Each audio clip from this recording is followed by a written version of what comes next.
Hi, Bill here. This is my game against Babi in the Australian Correspondence Championship. I was white. E4. Sicilian defence. Knight out. Pawn up.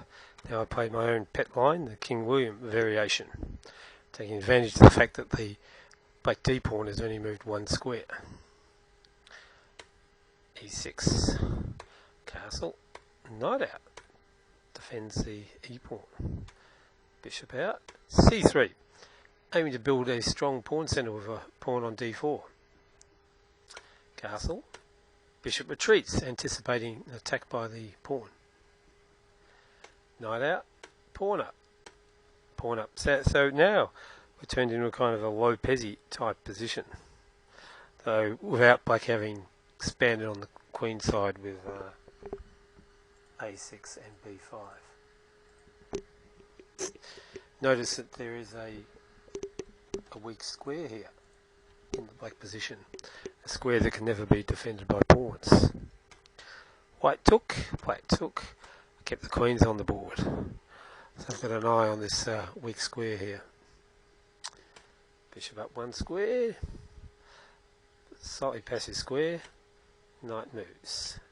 Queen off the back line, black connects rooks. Knight goes back, typical Lopez regrouping manoeuvre. Knight hits the bishop. I preserve the bishop. Pawn moves forward, gaining space, and this is now a weak square for white, so maybe one day black might get a knight in there.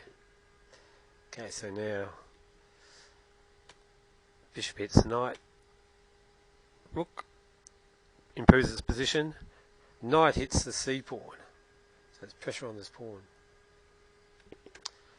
Pawn moves up, stopping the knight coming into the F5 square, near the king, near the black king. Pawn hits the knight. Pawn takes pawn en passant, pawn takes pawn. So white's going to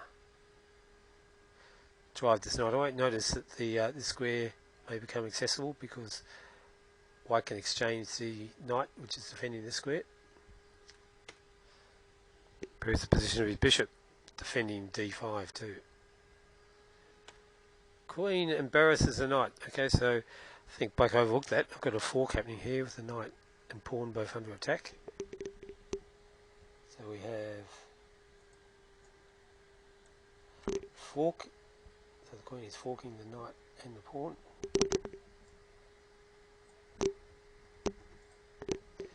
Okay, so black defended his knight. I drove the knight to a worse square. Knight moved. Knight took. Bishop take, and I won the pawn. So I'm a sound extra pawn up, and it's a centre pawn. Swap the queens. Defend the bishop. So I grab the two bishops. Hit the knight. Now he's in for a bit of a bother, because I skewer the rook and knight. So he takes this bishop over here. Then when I do this, I've won the exchange, which is in fact what he did.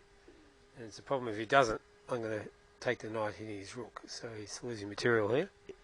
So he has to lose the exchange. Took my pawn, so at least he gets a pawn for the exchange, but on the clear exchange up because there was a pawn up before. When I opened lines for the bishop and the rook, he took it. I took with the rook, threatening to discover check and hitting the B pawn, because this rook pins the pawn to the undefended black rook. So get rid of those. Okay, so now black escaped the discovered attack, but I won the pawn. Rook unpinned, hitting the bishop, which white's got two pieces under attack, could be dangerous, but after rook takes pawn, rook takes bishop will be met with by mating down here. Right, hit the rook, so taking advantage of white's got a weak back rank here, because the king cannot escape the back rank.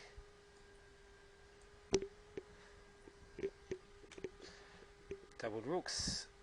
Oh, that's interesting. So again, if rook takes bishop, we've got mate on the back line, so the bishop went back. The bishop went back, stopping back ranks. Bishop took the pawn, rook checked, and black resigned, partly because I'm going to end up taking the H pawn, and I'll have all kinds of things happening, which will win for white. Okay, so that was a relatively easy game for me. Black did blunder by allowing queen to b5 with a fork. Okay, so thank you for watching.